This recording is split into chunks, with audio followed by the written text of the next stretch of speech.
Иш кагаздарын мамлекеттик тилде жүргүзүүнү үйрөнүү үчүн алгач сөз байлыкты өстүрүп, тааным чөйрөбүздү кеңейтип алалы. Чтобы научиться вести делопроизводство на государственном языке, прежде всего нам следует совершенствовать свой словарный запас и расширить границы познания.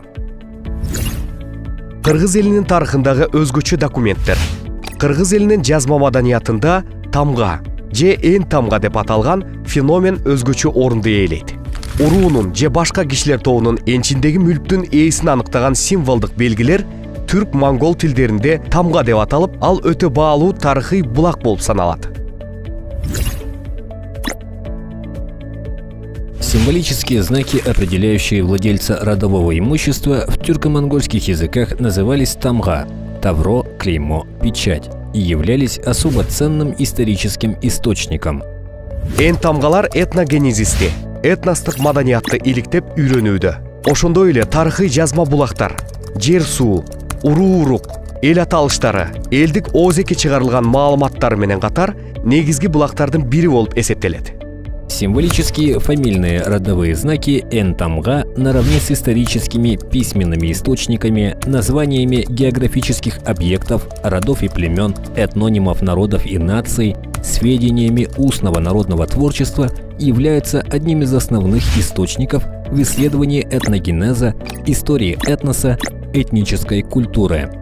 Манас эпосунун материалдарында айтсак, Сагынбай Орозбаковдун вариантында кыргыз кандарында өзгөчө тамга түшүрүлгөн мөөрдүн болгону минтип айтылат. Катчыга катын жаздырды, кандык мөөрүн бастырды.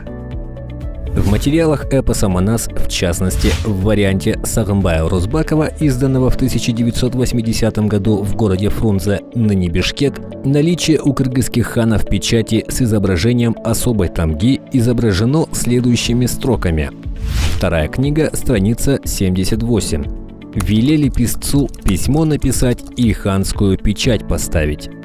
Айтмакчы, заманбап орус тилиндеги таможня же бажы деген сөз биздин байыркы бабалардын алым, пошлина маанисин туюнткан тамга деген сөзүнөн алынган.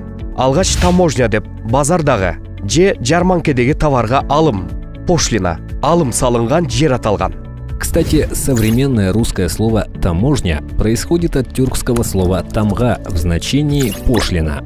Вначале таможней называли место на рынке или ярмарке, где взыскивали пошлины, там жили товар.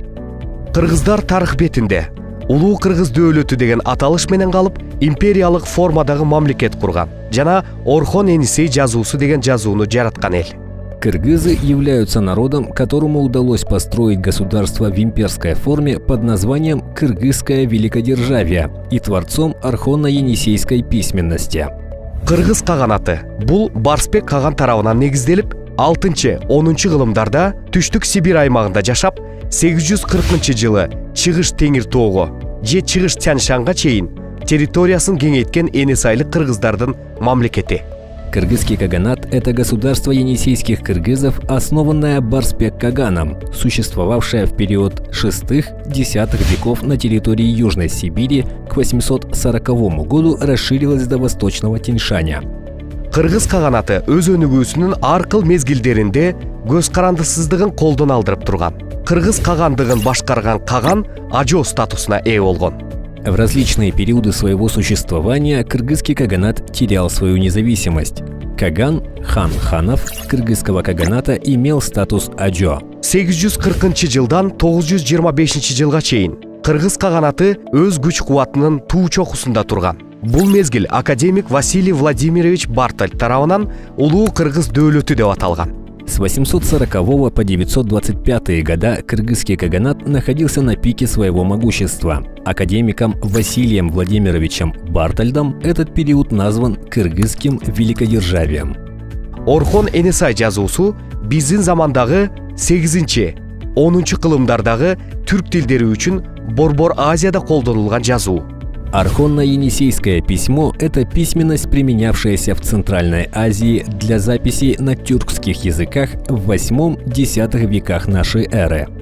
Орус тилинде Орхон Енисей жазуулары деген аталыш жазуу эстеликтери алгачкы жолу табылган төмөнкү аймактарга байланыштуу берилген. Орхон дарыясынын өрөөнү, экинчи түрк каганаты жана Енисей дарыясынын жогору жагы кыргыз каганаты.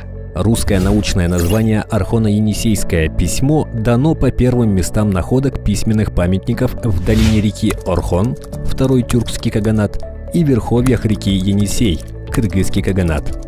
Мурунку сабактарда айтылгандай, тарыхта кагазды алгачкы жолу Цай Лунь аттуу Кытай улутундагы адам 105-жылы ойлоп чыккан экен. Как было сказано на предыдущих уроках, бумагу изобрел в Китае примерно в 105 году Цай Лунь.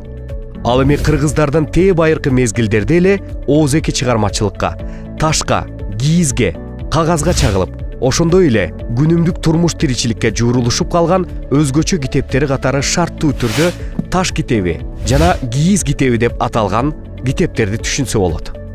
В качестве особых книг кыргызов, которые отражены в устном народном творчестве, на камнях, на войлоке, на бумаге, в повседневной жизни, можно назвать Таш-китеп – каменная книга и Кийиз-китеп – войлочная книга. Таш китептин беттеринде калган документалдуу маалымат катары 732-жылы Күлтегинге арналып орнотулган таш эстеликтери, түрк тилдүү элдерге жоокер ата-бабаларынан өткөн ысым, даңк жана ар намыс иссиз жок болбосун деген аманат саптарды атоого болот. В качестве документальной информации, оставленной на страницах каменной книги, можно назвать большую надпись «Пусть имя, слава, честь, что к тюркам перешли от предков боевых, не сгинут без следа», оставленной на каменной стелле, установленной в 732 году в честь Күлтегина. Кийиз китептин элементтеринин бири болгон ак калпактын ар бир атрибуту, түсү, оюм чийими, формасы, аны кийген адамдын жаш курагы, социалдык абалы жана башка көп сандаган маалыматтарды берген өзгөчө мүнөздөгү паспорт болуп саналат. Ак калпак – один из элементов войлочной книги. Каждый атрибут ак калпака – цвет, орнамент, форма – создает особый паспорт, выдавая многообразную информацию о возрасте, социальном положении и так далее его владельца.